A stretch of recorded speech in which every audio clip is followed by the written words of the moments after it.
of a funny story. I have an old phone, because everyone has an old phone, and the alarm went off on there, and I'd left myself like a little capsule in time telling me that I needed to go and try some of my wine, which I'd made in 2016. I bottled it up in, I think it was like March of 2017, once it had finished fermenting, and it's now time to try it, which is pretty cool. So that's what we're going to do.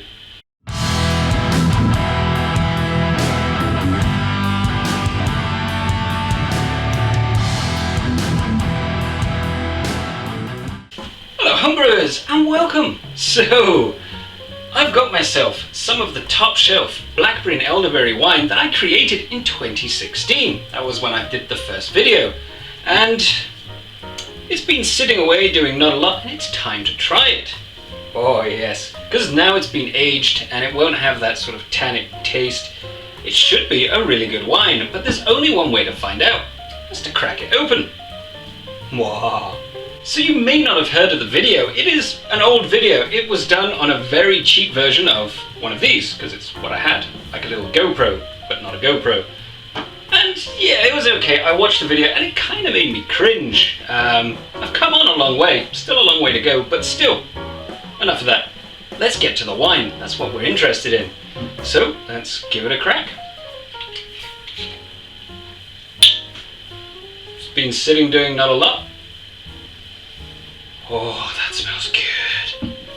It's got like a red rum, a red wine, blackberry aroma, really good smell. Let's pour some out.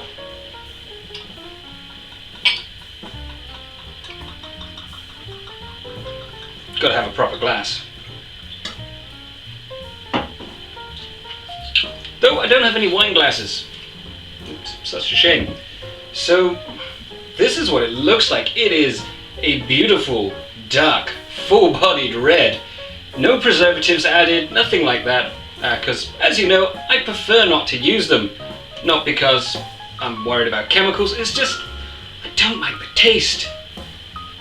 So it goes two ways. It proves that you don't have to add preservatives. And, oh, it's got a good colour. That smells nice. So, in typical fashion, because this technically is, or supposed to be, a high-end wine, it's gonna need to air. And since I poured so much, because I know I'm gonna like it, probably, I don't really want to swirl it around the glass to oxygenate it, because you need to get the flavours going. Oh, but as the air is getting to this, it's got a really deep blackberry aroma. You don't really smell the elderberries, because the elderberries basically are there for tannins, for the aging process. So I'm going to leave this for about 5 minutes. Let the air get to it to enrich and oxidize this slightly, because, well, a decent wine needs a bit of aerating. So I'll be back in a few minutes. So I just want to take a minute to personally thank my patrons. It's fantastic that you guys are supporting the channel. It helps me grow, and it means I can spend more time doing the things I actually really like. Making weird stuff, making wine. I like doing that. It's great fun. So thank you very much, guys. If you're interested, of course, I'll stick the link down below, and it's at the end of the video as well. And I do 4 Patreon specific videos each month as an extra thank you. So on with the video. So I've left it to air for a few minutes, given it a little swirl. Could have given it more of a swirl if I hadn't filled the glass up so much, but oh well, never mind. So how does it smell now? It really has like a rich berry smell. Blackberries are coming through, but it also smells a lot like a red wine. It's pretty much the closest thing you can make without using grapes. So how does it taste? Oh, that's good. Excuse me.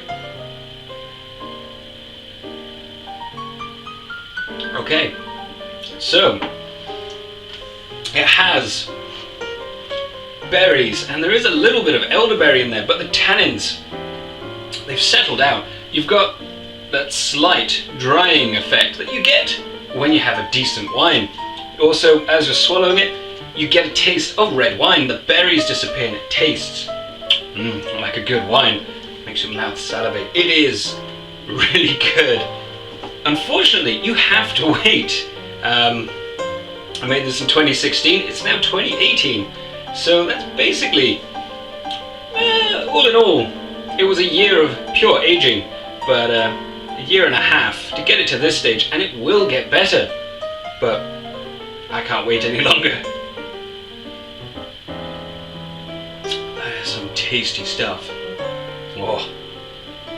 So the trouble with a good wine, like a really good wine, is you need to age it. I mean, it needs to be aged for a minimum of a year, mostly like 3 years makes it really good, but you just can't wait that long. I mean, I can't.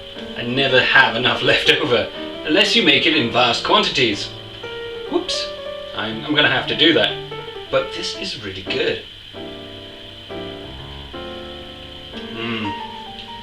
Tannins, berries, complex wine flavor. Oh, it is really good. And all without any preservatives or additives. It was kept in the dark, in a dark bottle, and you end up with a beautiful wine. So good.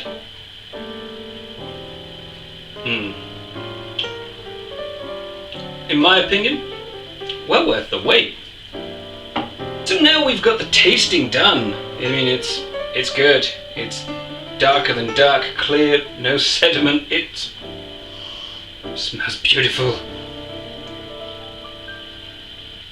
A really good wine.